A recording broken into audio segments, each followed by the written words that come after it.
Boa tarde, pessoal. Bom, como eu havia combinado com vocês, estou gravando esse pequeno vídeo só para complementar o conteúdo que vocês já viram na videoaula de hoje, sobre variação linguística. A professora explicou muito bem, então é só mesmo um complemento, tá? Daquilo que ela já explicou. Bom, vamos primeiro começar com a diferença, né, entre língua e linguagem. Então, língua é um conjunto de palavras e de leis combinatórias por meio do qual as pessoas interagem entre si, tá? Então, as pessoas utilizam a língua para se comunicar. E linguagem? A linguagem é esse processo comunicativo, tá? Então, a principal função da linguagem é estabelecer a comunicação entre os falantes. Nós utilizamos a linguagem para nos comunicar uns com os outros. Bom, nós temos 3 tipos de linguagem: a linguagem verbal, a não verbal e a mista. Bom, a linguagem verbal é aquela que utiliza somente palavras, como a que eu estou utilizando agora com vocês, tá? Então, eu estou utilizando a linguagem verbal porque eu estou utilizando as palavras. Então, tanto as palavras escritas como as palavras faladas, elas são classificadas como linguagem verbal. Mas nós também podemos nos comunicar através de gestos, não é? De sinais, das cores, tá? Então, quando nós não utilizamos as palavras, então é a linguagem não verbal, porque essa linguagem não utiliza palavras. Por exemplo, as placas de trânsito, tá? O semáforo, por exemplo, quando aparece o sinal vermelho, não precisa escrever pare, né? Quando fica vermelho, nós já sabemos que é para parar. Aquelas placas, né? Por exemplo, de silêncio, uma pessoa, né? Quando ela faz o sinal de silêncio, uma placa daquela, não precisa estar escrito faça silêncio. Não, aquele gesto da pessoa colocar o dedo na boca, né? Já simboliza, já significa que é para fazer silêncio. Libras, por exemplo, na linguagem brasileira de sinais, né? Também é uma forma de comunicação, é uma linguagem, uma linguagem não verbal, porque ela utiliza os gestos, tá? E a linguagem mista é aquela que vai utilizar as duas. Tem as palavras, mas também tem as imagens. Qual que é o principal exemplo aqui da linguagem mista? As histórias em quadrinhos. Nós temos as palavras, né, dos balõezinhos, e nós temos as imagens, que são os desenhos. Tá bom? Bom, agora nós vamos entrar na matéria em si, né, que é a variação ou variedade linguística.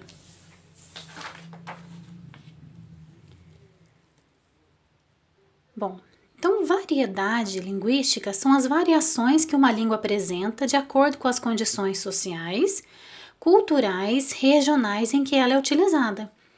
A nossa língua, né, ela não é única. A nossa língua, ela varia de acordo com as pessoas, tá? De acordo com a região. Por quê que a língua ela varia? Porque a língua ela é falada por pessoas e nós somos diferentes né? Nós somos diferentes uns dos outros. Então, se nós somos diferentes, é claro que o jeito de falar também vai ser diferente, né? Nós aqui de Minas Gerais falamos diferente do povo nordestino, por exemplo, né? E também a pessoa que teve a oportunidade de estudar mais, de frequentar a escola por mais tempo, ela vai falar de um jeito diferente daquela pessoa que não teve a oportunidade de estudar, né? Que nem sequer foi à escola ou que estudou só um pouquinho, tá bom? Então, se as pessoas são diferentes, é claro que a nossa língua também ela é diferente. Ela varia de pessoa para pessoa, de região para região, tá bom? Então, nós vamos ver isso mais a fundo. Bom, então, vamos começar agora com o conceito de variedade padrão e variedade não padrão. Bom, a variedade padrão é aquela variedade de maior prestígio, tá? De maior prestígio social. Por quê? Porque ela é utilizada nos livros, nos jornais, nos livros científicos, livros didáticos, e é aquela que nós ensinamos na escola. Então, a variedade padrão, ela é aquela, né, que as suas regrinhas, nós encontramos a sua regrinha nas gramáticas, né? E é aquela que é ensinada na escola. A variedade padrão é aquela que mais se aproxima, né, ou praticamente, né, é aquela que é idêntica à linguagem escrita, tá? Porque quando nós vamos escrever, nós temos que escrever de uma forma que todos vão compreender. Então, por exemplo, se uma pessoa do Nordeste, ela escreve de um jeito, a pessoa do Sul escreve de outro, a pessoa do Norte de outro. Então, dali a pouco, né, nós não vamos nos entender mais. Então, tem que ter uma variedade padrão, tem que ter na escrita, tá? Na escrita tem que ter uma variedade padrão para que todos nós, né, para que a gente consiga entender, certo? E a variedade não padrão são todas as outras que nós encontramos, né, de acordo com a região da pessoa, de acordo com o seu nível cultural, o seu nível social, tá? Mas todas elas são válidas, tá? Tem muita gente que classifica a variedade padrão como a variedade culta, mas eu não gosto dessa classificação de variedade culta, tá? Por quê? Porque quando nós classificamos apenas a padrão como variedade culta, aquela que é toda certinha, que escreve tudo corretamente, se nós falamos que só essa é culta, automaticamente nós estamos falando que as outras variedades não são cultas, né? Isso não é verdade. Nós temos que ter uma variedade padrão, tá? Para que todos escrevam da mesma maneira, mas as outras variedades também têm seu valor, tudo bem? Então, quais são os principais tipos de variedade linguísticas? Variedade histórica, tá? Então, ela está relacionada à maneira como a língua vai mudando através dos tempos. Então, antigamente se falava de uma forma e se escrevia também de uma forma. Hoje, nós falamos e escrevemos de outra maneira. Por que a língua muda? Porque nós, seres humanos, mudamos. Nós não somos iguais, né? Nós mudamos ao longo do tempo. Então, a língua também tem que acompanhar, porque a língua ela é viva, porque nós, os falantes, estamos vivos, estamos em constantes mudanças, transformações, então a língua também acompanha essas transformações. Bom, olha só antigamente, ó, olha só, a evolução da palavra até chegar na palavrinha que nós usamos hoje, ó. Antigamente se falava vossa mercê. O tempo passou e aí, vós mercê.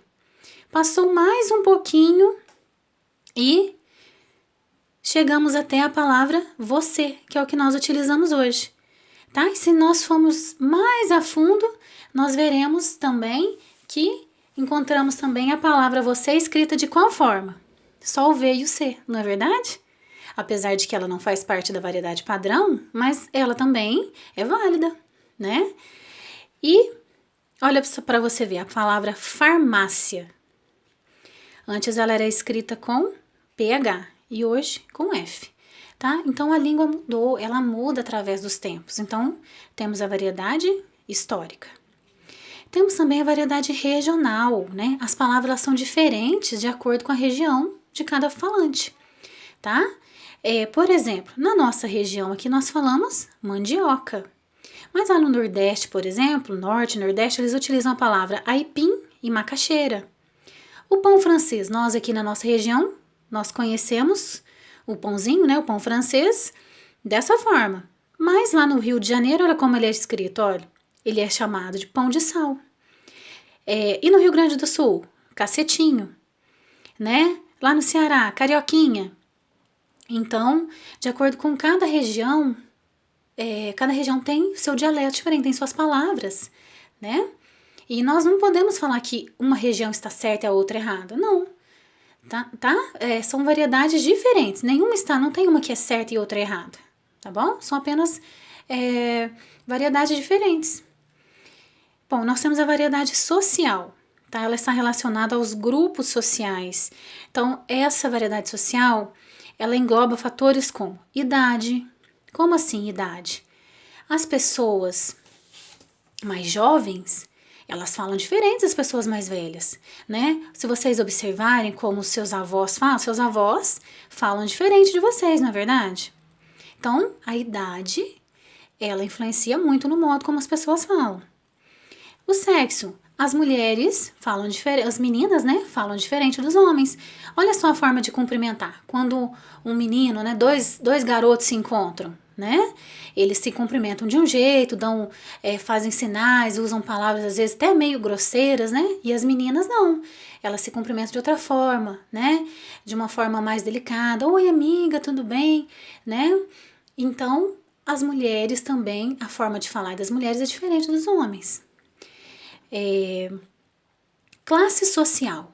Então, aquelas pessoas com maior poder aquisitivo, as pessoas que estudaram mais, né? As pessoas que têm uma maior condição financeira, elas também vão falar diferente daquela pessoa bem humilde, bem simples, né? O nível de escolaridade, aquelas pessoas que estudaram muito, frequentaram por muito tempo a escola, até mesmo uma faculdade, uma universidade, ela vai falar diferente daquela pessoa que não teve oportunidade de ir para a escola ou que estudou só um pouquinho. E os grupos sociais, por exemplo, os skatistas têm uma forma de falar, os funkeiros, né, os rappers. Então, esses são grupos sociais e cada grupo social tem sua maneira diferente de falar, tá? Bom, níveis de linguagem. Nós temos, então, a linguagem formal, a linguagem informal ou coloquial. Então, vamos lá. A linguagem formal. A linguagem formal é aquela linguagem bem elaborada, né? Ela requer mais seriedade, apresenta um vocabulário rico e diversificado. É utilizada quando não há intimidade entre os falantes. Tá? Então ela é uma linguagem mais séria, quando você não tem intimidade com a pessoa, ou quando é uma pessoa assim de respeito, você vai conversar com o diretor, né? Alguém assim que exerce um cargo muito importante, então você não vai falar de qualquer jeito com essa pessoa, não é? Então você vai selecionar as palavras, você vai tomar cuidado com a forma de falar, tá? Você não vai utilizar gírias, por exemplo, né? E a linguagem informal? A linguagem informal é aquela do dia a dia, ela é também chamada de coloquial. É a linguagem do dia a dia, é aquela que nós utilizamos para falar com nossos amigos, nossos parentes, as pessoas bem próximas da gente, com as quais nós temos bastante intimidade. Então, para falar com essas pessoas, a gente não precisa ficar preocupado se está utilizando a palavra certa ou não, né? A gente não tem essa preocupação, porque são pessoas íntimas nossas, tá? Então, a gente fala no dia a dia, de uma forma simples, né? Então, essa é a linguagem informal ou coloquial, é a linguagem nossa do dia a dia. Tá? Gíria é uma das variedades que uma língua pode apresentar. Quase sempre é criada por um grupo social, como os do fãs de rap, de funk, os surfistas, os skatistas, tá? Então nós temos diversas gírias aí, de acordo com o grupo social de cada pessoa, tá? Elas também fazem parte da nossa língua, né? Nós não podemos deixá-las de fora. É claro que nós temos todo um contexto, né? Para falar com o professor, com a diretora, com as pessoas mais velhas, né? Com quem nós devemos demonstrar bastante respeito. Nós não vamos ficar utilizando gírias. Mas entre os amigos, né? Entre as pessoas que vocês têm bastante intimidade, não tem nenhum problema, certo? E o jargão? O jargão, ela é restrita a uma profissão, né? É o caso do jargão dos médicos, jornalistas, advogados. Então, cada profissional, né? Então, de acordo com a determinada profissão, eles utilizam termos que nós não entendemos. Por exemplo, se dois advogados conversarem, eles vão utilizar alguns termos que nós não vamos entender. Dois médicos conversando, eles vão se entender perfeitamente, mas a gente, né, que está de fora, nós não vamos entender certos termos. Então, esse é o jargão, ok? Agora, algo que é muito importante e não pode deixar de ser falado é o caso do preconceito linguístico, né? Então, o preconceito linguístico é uma forma de discriminação social que consiste em julgar o indivíduo pela forma como ele se comunica, seja oralmente, ou seja, do modo como ele fala ou do modo como ele escreve. O parâmetro desse julgamento é chamada norma culta. Quanto mais distante dela, mais criticado e rebaixado é o falante. Pessoal, isso é muito sério. O preconceito ele deve ser combatido em todas as formas, né? De todas as formas. Todo tipo de preconceito ele deve ser combatido, tá? E o preconceito linguístico não podia ficar de fora dessa, tá bom? O preconceito linguístico é você zombar da pessoa, você rir da pessoa pelo modo como ela fala ou como ela escreve, tá bom? Nós nunca devemos fazer isso. porque ela pode falar dessa forma porque ela não teve acesso à escola, ela teve que trabalhar muito cedo e não pôde estudar, é uma pessoa humilde. Então nós temos que ter respeito por essas pessoas, tá? Muito respeito por elas, porque não é porque elas não falam de acordo com a norma padrão que nós devemos criticar o modo como elas falam. Por quê? Elas se comunicam dessa forma e dá pra gente entender perfeitamente, né? Uma pessoa que não teve a oportunidade de ir à escola, se a gente conversar com essa pessoa, a gente vai compreender completamente, totalmente o que ela está dizendo. Então, ela está exercendo a comunicação da mesma forma, tá bom? Então, sempre que vocês virem alguém criticando, zombando de alguém que está falando de uma forma diferente, vocês vão se lembrar disso, tá? Que o preconceito linguístico deve ser combatido, ele deve ser evitado totalmente, tá bom? Para não ofender nem machucar as pessoas, certinho? Bom, então para terminar aqui, eu quero deixar para vocês um pequeno exemplo, né?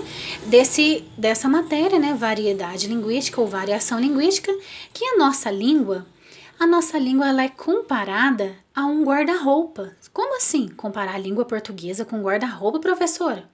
Então, deixa eu te explicar. Por exemplo, quando nós vamos a um baile de formatura, a um evento muito importante, né? Por exemplo, as meninas vão colocar shortinho, né? Um top, né? Uma rasteirinha? Não, né? De forma alguma. Vocês vão colocar um vestido longo, né? As meninas vão se arrumar. Os meninos vão colocar bermuda e chinelo, aparecer lá num evento desse? De forma alguma, né? Então, e lá na praia? Né?